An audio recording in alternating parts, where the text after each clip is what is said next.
না এরকম হবে। আমরা মনে করছি গুসাইবাড়ি একটা ছাদ হচ্ছে, যা এই ফুটা যদি লাগে আমরা গুসাইবাড়ি কাজে লাগাই।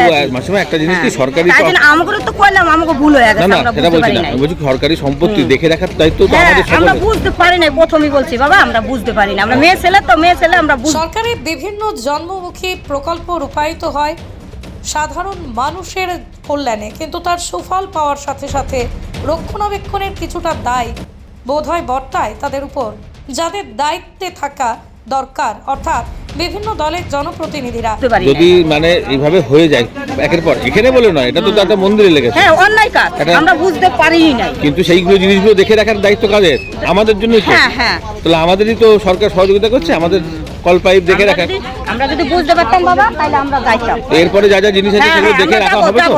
যারা পঞ্চায়েত কিংবা সমিতির মাধ্যমে সরকারি কর্মকাণ্ডের অংশীদার, তারাই জানেন না, অথচ সরকারি খারাপ হওয়া কল চুরি হয়ে গেছে আগেই। এবারে চাতালের ইট, মাটির ভিতরে থাকা 9টি পাইপ, যার দাম আনুমানিক 12,000 টাকা। এবার অভিযোগ উঠল স্বামীর এক আশ্রমের এক গোসাইয়ের বিরুদ্ধে। চাঞ্চল্যকর ঘটনা নদিয়ার শান্তিপুরের হরিপুর গ্রাম পঞ্চায়েতের নৃসিংহপুর বর্মনপাড়া এলাকার। জানা যায় বর্তমানে এই আশ্রমে মন্দির নির্মাণের কাজ চলছে। তিনি জানান দীর্ঘদিন ধরে আশ্রমের পাশে পড়েছিল, এলাকার সকলের সাথে আলোচনার পর এই কর্মকাণ্ড করার সিদ্ধান্ত নিয়েছিলেন। তবে পঞ্চায়েত সমিতি, পঞ্চায়েত কিংবা স্থানীয় পঞ্চায়েত মেম্বারকেও এই ঘটনা সম্পর্কে তিনি কিছুই জানাননি, এমনটাই অভিযোগ করেছেন সকল জনপ্রতিনিধিরাই। মন্দিরের জন্য এটি জায়গাটা কি মন্দির থেকেই দেওয়া হয়েছিল কল বসানোর সময়? দেওয়া হয়নি বলতে, এসে ওরা বলেছে যে এখানে একটা কল বসবে। তারপরে আমরা তো ছিলাম না, বুড়িমা ছিল একজন, নিতাই দাস বুড়িমা। কতদিন আগে কলটা বসানো হয়েছিল? তাও কম করে 17-18 বছর আগে। তারপরে এই কলটা খারাপ? হ্যাঁ, কলটা খারাপ হয়ে পড়ে। এটা কিসের সমিতির, পঞ্চায়েত সমিতি থেকে দেওয়া হয়েছিল? তা জানি না। আচ্ছা, পাশেই তো আর একটা কল ভালো রয়েছে। পরে বসানো হয়েছে, অনেক পরে। আচ্ছা, এটা পড়েছিল, তারপরে আরেকটা কল বসিয়ে সেইটাও নষ্ট হয়ে গেছে। তারপরে আরেকটা কল বসিয়েছে, ওইটা এখন চলছে। তারপর আবার এই সরকারি এই যে ওই যে কিসের কলটা বসিয়েছে, ওই যে কারেন্টের সোলার সজলধারা। তো সরকারি সম্পত্তি পড়ে থাকলেও তো থাকতে পারে, কিন্তু সেটা কি ব্যবহার করা যায়? আপনারা কি মানে ইট নিয়েছেন এখান থেকে? হ্যাঁ, ইট নিয়েছেন, সেটা মানুষজন জানে সকলেই। সবার সামনে। আর কলের পাইপটা কই, যে পাইপটা বোরিং পাইপ যেটা বাড়ির মধ্যে ঢুকেছিল সেই পাইপটা? সেই মিস্ত্রি তুলেছে, মিস্ত্রি বলেছে আমরা অর্ধেক নেব, সেই জন্য তুলেছে। তারপরে আমরা বলেছি কি নাম মিস্ত্রির নাম কি? তাও জানি না, আমি জানি না।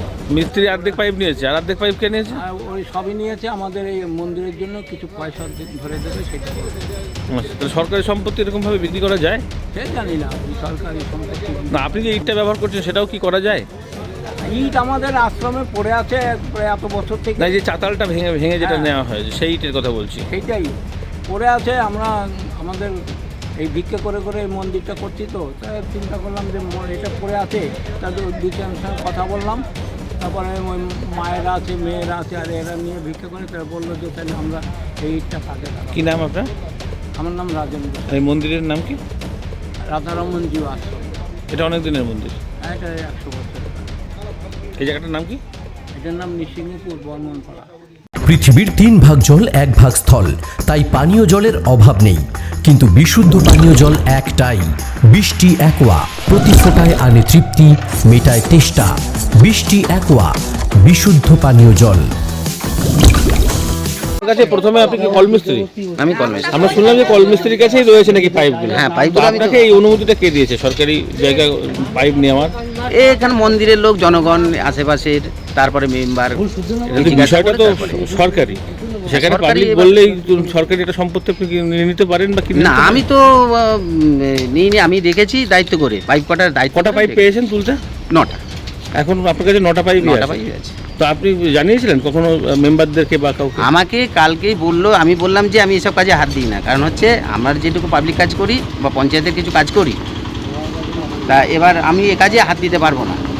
এবার গোসাইরা বললেন যে আমাদের তো মন্দিরের মধ্যে বহুত দিন থেকে পড়ে রয়েছে। এবার মানে এটা আপনি জানতেন সরকারি জায়গায়, মানে সরকারি কলটা সরকারি? হ্যাঁ, আমি বলেছিলাম যে সরকারি কল হাত দেওয়াটা অন্যায়। তো এবার এখানে মেম্বারকে জানানো হলো, মেম্বার পাপন বর্মনকে। পাপন বর্মন বললো যে তাহলে তোল। আমি বললাম দেখ আমার পয়সা কে দেবে, লেবার পয়সা, আমাকে তো লেবার পয়সাটা দিতে হবে। মেম্বার বলতে বিজেপির যিনি মেম্বার? হ্যাঁ, হুম। তা আমি বললাম পয়সা তো দিতে হবে। তা এবার ওরা বলছে পাইপগুলো তোলে, জায়গাটা ম্যানেজ করতে হবে, ঠিক আছে, এবার আমাদের ওই জায়গাটা লাগবে। পাইপ কি মূল্যবান? কত দাম হবে মোটামুটি? ও তো 9,000 টাকা ধর। আচ্ছা, তা এখন কি আপনি ফেরত দিতে চান? এক্ষুনি ফেরত দিয়ে যাবো। আমি পাইপ রাখবো কেন? মন্দিরের পাইপ আমি রাখবো না। আচ্ছা, কি নাম আপনার? কি নাম? গৌতম সরকার। কল মিস্ত্রি আপনি? আমি আজকেই সকালে শুনেছি, যেহেতু পঞ্চায়েত সমিতির আন্ডারে কলটা ছিল, আমি তৎক্ষণাৎ শুনে এসে দেখি পরিদর্শনে যে হ্যাঁ কল ফল তোলা হয়ে গেছে, ইট ফিট সবই তোলা হয়ে গেছে। কিন্তু আমি বলবো যেহেতু যারা আমাদের গোসাই মানুষ আছেন তারা মানুষ মাত্রই ভুল হয়, ভুল তো করেই ফেলেছেন, এবং যেহেতু বলবো ভুলটা ভুল হয়ে গেছে, সেক্ষেত্রে আমার যদি পঞ্চায়েতের এখতিয়ারে থাকতো কলটা, সেই হিসাবে আমি সমস্যার সমাধান করে দিতে পারতাম। কিন্তু যেহেতু সরকারি জিনিস বাধা আর বিঘ্ন উৎপত্তি করেও মানুষ কিন্তু ভেঙে ফেলেছে, সেটা পঞ্চায়েত সমিতির সভাপতির কাছে ওনাদের একটা আবেদন ছিল যে লিখিত আকারে দিয়ে তারপরে কলটার অনুমতি নিয়েই ভাঙা, যেহেতু কল ছিল না, শুধু পাইপে ছিল। কিন্তু যেহেতু ওনারা না জানিয়ে যেহেতু ভেঙেছেন, বেআইনি কাজ করেছেন, সত্যি বলতে কিছু নেই। কিন্তু আমি বলব পঞ্চায়েত সমিতি যারা পদে রয়েছেন উনি পরবর্তীকালে পদক্ষেপ নেবেন, কি করার না করার সেটা ওনাদের পরে আমি ছেড়ে দিচ্ছি। কারণ পঞ্চায়েত কিংবা আপনাকে কোনো রকম লিখিতভাবে জানানো হয়েছিল? না, আমাকে কোনোভাবেই যারা গোসাইরা ছিলেন বা আরও যারা ছিল সমাজের, তারা কিন্তু আমাকে কোনোদিন জানায়নি লিখিত আকারে বা মৌখিকভাবে বলা হয়নি। সরকারি সম্পত্তি তো আরো অনেক রয়েছে এখানে, যে কল হোক বা পার্ক হোক, তার জিনিসপত্র, এগুলো কিভাবে এইভাবে কি দিনের পর দিন নষ্ট হয়ে যায়? না, নষ্ট হয়ে যাওয়ার, সেক্ষেত্রে আপনারা তো রক্ষণাবেক্ষণের দায়িত্ব তো থাকে আপনাদের উপরে। ঠিক আছে, নষ্ট হয়ে যাওয়ার পিছনে মূল কারণ হচ্ছে মানুষ যদি লিখিত আকারে, যদি আমাদের যেহেতু প্রশাসনের যেসব পদক্ষেপ রয়েছে এবং আধিকারিকরা রয়েছেন তাদের কাছে যদি লিখিত আকারে ইনারা যদি বলতেন যে আমাদের কল যেহেতু খারাপ রয়েছে, সে আমি পঞ্চায়েতেও লিখিত দিলে আমরা সারানোর ব্যবস্থা করতাম, এবং সমিতির আন্ডারে ইনারা যদি লিখিত দিতেন তাহলে কিন্তু কলটা ততক্ষণে সারিয়ে যাতে মানুষ জল খেতে পারে সেই ব্যবস্থা করা হতো। কিন্তু কোনো লিখিত বা মৌখিক কোনো অর্ডার নেই। আরও তো সরকারি সম্পত্তি রয়েছে, এটা থেকে কি শিক্ষা নেওয়া যাবে যে আগামীতে সরকারি সম্পত্তিগুলোকে রক্ষা করা দরকার? না, হ্যাঁ, অবশ্যই শিক্ষা নেওয়া দরকার। কারণ একের পর এক জায়গায় সরকারি খাস জায়গাও দখল হয়ে যাচ্ছে, এবং কিছু কিছু মন্দিরের লাগোয়া যেসব কল ফল বসানো ছিল তারা অনুমতি না নিয়ে যেসব কাজগুলো করে ফেলছেন, সেটি খুবই ভুল করছেন। কারণ এনাদেরকেও নলেজ দেওয়া উচিত যে সরকারি কাজ মানেই কিন্তু প্রশাসনের আন্ডারে। সেক্ষেত্রে বলবো যারা ভুল করে ফেলেছেন যাতে পরবর্তীকালে ভুল না হয়, এবং উনি যেহেতু লিখিত আকারে যে কোনো কাজ করলে লিখিত আকারে যাতে আমাদের জানায়, এবং যার আন্ডারেই থাকবে তাদের লিখিত আকারে জানালে জিনিসটা আর কি ভালো হয়। তাদের পারমিশন ছাড়া কোনো বেআইনিভাবে কোনো কিছু জিনিস ভাঙা। তাহলে এই উদ্ধার হওয়া পাইপ এবং ইট এগুলোকে আবার যথাযথভাবে আপনি পঞ্চায়েত সমিতিতে বা বিডিওর কাছে জমা দেবেন বা জানাবেন বিষয়টা? হ্যাঁ, যেহেতু কল মিস্ত্রি এসেছিলো, বলেছে যে আমি পাইপ টোটালটাই ফেরত দিয়ে দেব, এবং আমি বলবো যে কল যেহেতু ছিল না, শুধু পাইপটাই ছিল, এবং ইট ফিট যেগুলো রয়েছে। কলও কি চুরি হয়ে গেছিল? না, কল বর্তমানে চুরি হয়েছে না সেটা পাবলিকও বলতে পারছে না, আমরাও জানি না। কলই নেই 20 বছর ধরে ওনারা বলতে চাইছে, শুধু পাইপটা রয়েছে। এবং আমি বলবো যে জিনিসগুলো আছে সেগুলো পঞ্চায়েত সমিতির আন্ডারে হ্যান্ড ওভার করে দেওয়ার জন্য। আপনার নাম পরিচয়? বীরেন মাহাতো, প্রধান, হরিপুর গ্রাম পঞ্চায়েত। মা Manusha builders, MMB distributor, Nadia জেলার সব থেকে বড় বিল্ডার্স মা মনুষা বিল্ডার্স, রড ও সিমেন্টের পাইকারি ও খুচরো বিক্রেতা।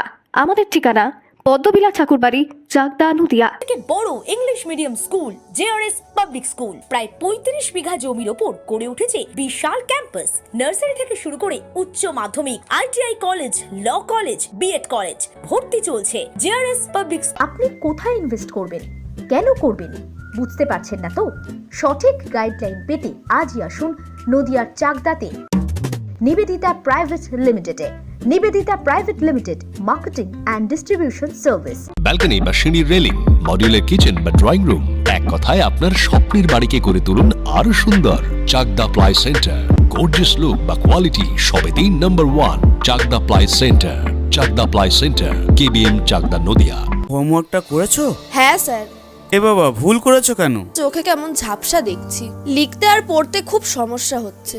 চাকদার মডার্ন অপটিক্স থেকে ভালো চোখের ডাক্তার দেখিয়ে নাও। প্রতিদিন প্রকৃত চোখের ডাক্তার ও দৃষ্টি বিশেষজ্ঞ মডার্ন অপটিক্স চাকদহে।